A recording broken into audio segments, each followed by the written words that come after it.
Hi hello नमस्कार सर्वांना. तर कसे आहात तुम्ही सर्व? आशा करते की तुम्ही सर्व मजेत असाल. तर आज आपण बनवणार आहोत खिचडी. थोडी वेगळ्या पद्धतीने बनवणार आहोत. तर मी खिचडीसाठी लागणारं पूर्ण साहित्य घेतलेलं आहे, म्हणजेच कांदा, टोमॅटो, बटाटं, हिरवी मिरची, शेंगदाणे, फ्लावर कोबी, कढीपत्ता आणि त्याचबरोबर मोड आलेली मटकी आणि त्याच्यामध्ये थोडेसे वाटाणेसुद्धा घेतलेले आहेत. तर चला सुरुवात करूया आपल्या रेसिपीला. तर मी इथे गॅस चालू करून घेतला आणि त्याच्यावरती कुकर ठेवला. कुकरमध्ये मी घालते आता तेल. तर मी इथे साधारणतः 3 ते 4 पळ्या तेल घालते. तुम्ही तुमच्या अंदाजाप्रमाणे तुम्हाला किती घालायचे ते घालू शकता. तर त्याच्यामध्ये मी आता तेल गरम झाल्यानंतर जिरे घातले. जिरे तडतडल्यानंतर लसूण, अद्रक, खोबऱ्याची पेस्ट घातली आणि छान अशी परतून घेतली. नंतर त्याच्यामध्ये मोठे मोठे केलेले हिरव्या मिरच्याचे तुकडे घातले आणि थोडासा कढीपत्ता घातला आणि छान असं कमी गॅसवरती परतून घेतलं. नंतर मी घातले इथे कांदा. तर कांदा हा मी छान असा बारीक कट करून घेतलेला आहे. साधारणतः 2 कांदे घेतलेले होते मी. तर हा कांदा घातल्यानंतर आपल्याला गोल्डन ब्राऊन होईपर्यंत आपल्याला हा कांदा परतून घ्यायचा आहे कमी गॅसवरतीच.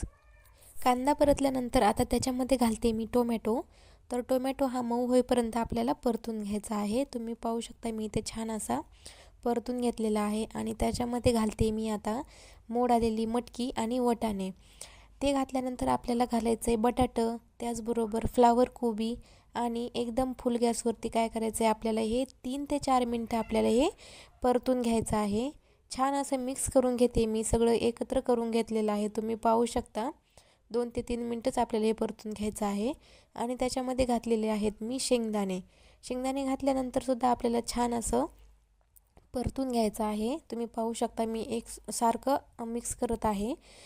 तिकडे ते जोपर्यंत परतत आहे तोपर्यंत इकडे आपल्याला तांदूळ ते सगळं धुवून घ्यायचं आहे. तर मी ते छोटी वाटी एक तांदूळ घेतलेले आहेत, अर्धी वाटी मुगाची डाळ घेतलेली आहे आणि अर्ध्या वाटीपेक्षा कमी मसुराची डाळ आणि त्याचप्रमाणे तुरीचीसुद्धा डाळ घेतलेली आहे.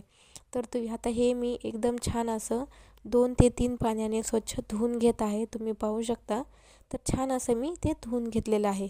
तर इकडे आपली फोडणीचंसुद्धा पूर्ण परतलेलं आहे, तुम्ही पाहू शकता. आणि एकदा छान असं मिक्स करून घेतलेलं आहे. आणि आता त्याच्यामध्ये घालायचे आपल्याला हळद पावडर आणि जो आपण घरी काळा मसाला केलेला असतो ना, तो काळा मसाला घालायचा 1 चमचा. त्याने खिचडी खूप छान लागते. आणि नंतर त्याच्यामध्ये थोडासा मी अर्धा चमचा मटण मसाला घातलेला आहे. त्याने तर खिचडीची टेस्ट ही खूपच छान लागते त्यामुळे. तर आता छान असे मसाले आपल्याला त्याच्यामध्ये परतून घ्यायचे आहेत. मसाले परतल्यानंतर आता त्याच्यामध्ये घालायचे तर आपल्याला हे तांदूळ आणि डाळी ज्या धुवून घेतलेल्या होत्या त्या. आणि एकदम गॅस कमीच ठेवायचा आहे आणि आता ते आपल्याला छान असं मिक्स करून घ्यायचं आहे. सारखं हलवत राहायचं आहे जेणेकरून खाली काही करपणार नाही त्यामुळे. आणि गॅससुद्धा कमीच ठेवायचा आहे. आणि त्याच्यामध्ये मी घालते आता 1 तांब्याभर पाणी. पाणी घातल्यानंतर आपल्याला छान असं मिक्स करून घ्यायचं आहे. आणि मिक्स केल्यानंतर आता आपल्याला त्याच्यामध्ये घालायचे चवीनुसार नमक. आपण अगोदर थोडंसं पण नमक घातलेलं नव्हतं त्यामुळे आता मी याच्यामध्ये 2 चमचे नमक घालते. आणि वरतून खूप सारी कोथिंबीर घातलेली आहे, तुम्ही पाहू शकता. आणि नंतर परत आपल्याला एकदा छान असं मिक्स करून घ्यायचं आहे. तर आता कुकरचं झाकण लावायचं आणि 3 ते 4 शिट्ट्या होऊ द्यायच्या. तुम्ही तुमच्या कुकरनुसार शिट्ट्या घ्या करून. तर आता मी इथे 3 शिट्ट्या करून घेतलेल्या आहेत आणि आता आपण उघडून पाहूया. तर पाहू शकता एकदम छान अशी खिचडी आपली तयार झालेली आहे, तुम्ही पाहू शकता. तर आजच्या या खिचडीची रेसिपी तुम्हाला कशी वाटली नक्कीच कमेंट करून सांगा. आणि जे आपल्या चॅनलवर कोणी नवीन असतील ते सबस्क्राईब करायलासुद्धा विसरू नका. लाईक करा आणि शेअरसुद्धा करा. भेटूया अशाच एका नवीन इंटरेस्टिंग व्हिडिओमध्ये. तोपर्यंत स्वतःची काळजी घ्या. बाय.